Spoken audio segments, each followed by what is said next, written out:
This is an overview of that symbol, Christ. I will go into detail and specifics as the video goes on with literature to support, but I will give you a disclaimer for those of you who do not seek or study. The fruit of understanding grows by the willingness of the tree to absorb nourishment, or in this case, knowledge. Not what your mama told you about Jesus or Christ or what the pastor said. Now, your understanding of what you hear today will be based on your level of reception. Those of you who have prepared the vessel externally and internally will align with this information. Now, with that said, let's get it. This one is called the symbol of Christ. All traditions have been given a roadmap. This map is a map of the soul cycle. The soul's descent, which is also called involution, on this material plane or third dimension, and its ascension or resurrection, which is also called evolution, back to unity, which is the soul's celestial birthright, to the upper fourth dimension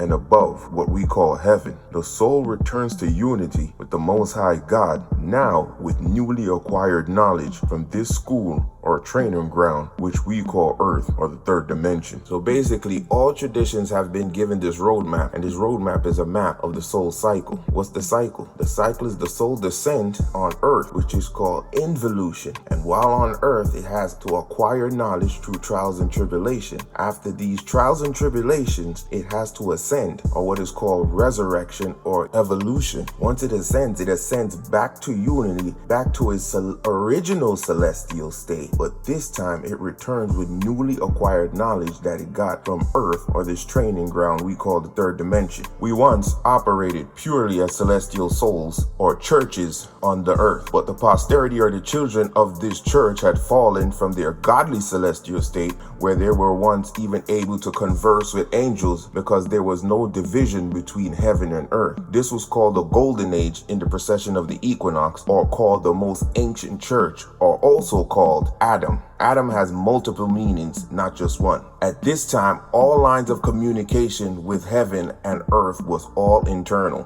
The celestial souls, or the celestial church. Church was the word used to describe the level of the soul at any given time. Now they use the word to describe a building. These celestial souls did everything internal, communication and everything. They had no division between heaven and earth, to the point where they even conversed with the angels. As the generations or the children of these celestials were born, they began to become more external in many ways, including their ways of acquiring knowledge about the world and God. The end of the celestial church or soul was the beginning of the external communication